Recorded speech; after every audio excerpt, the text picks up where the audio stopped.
Hi everyone. So that concludes our module 3. Pasensya na't naputol. Okay, it's more on organizational culture. So ito lang pahabol na or closing activity sa module 3. So what are your thoughts about the traditions in your respective companies?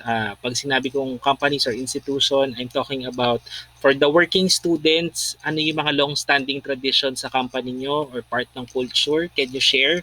At dun sa mga hindi naman nagtatrabaho, pwedeng yun sa dati yung work, pwedeng nyo i-share.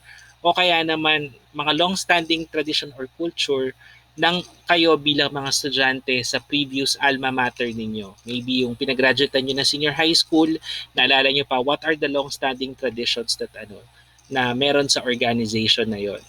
Would you like to share? Okay, so don't forget to share sa Google Meet natin pag nag-live tayo. And for those na mga nasa modular, okay lang yon.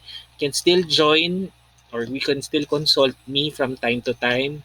Again, you have options to submit your coursework sa modular.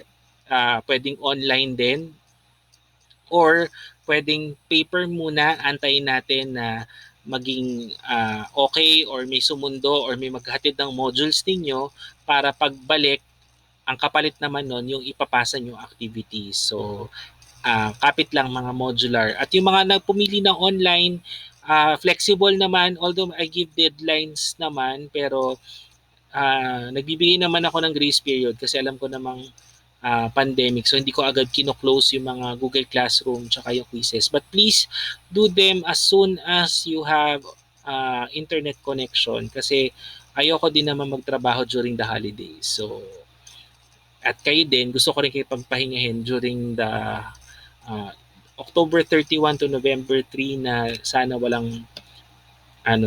activities para mapahinga rin kayo. And same din sa December. So ayoko naman mag-work tayong lahat ng Pasko. Okay, so I hope that you will be diligent and be excellent in submitting your courseworks. Ganun din sa mga quizzes and sa exams in the future. Alright, so looking forward sa Module 4. I'll see you again soon. God bless and stay safe.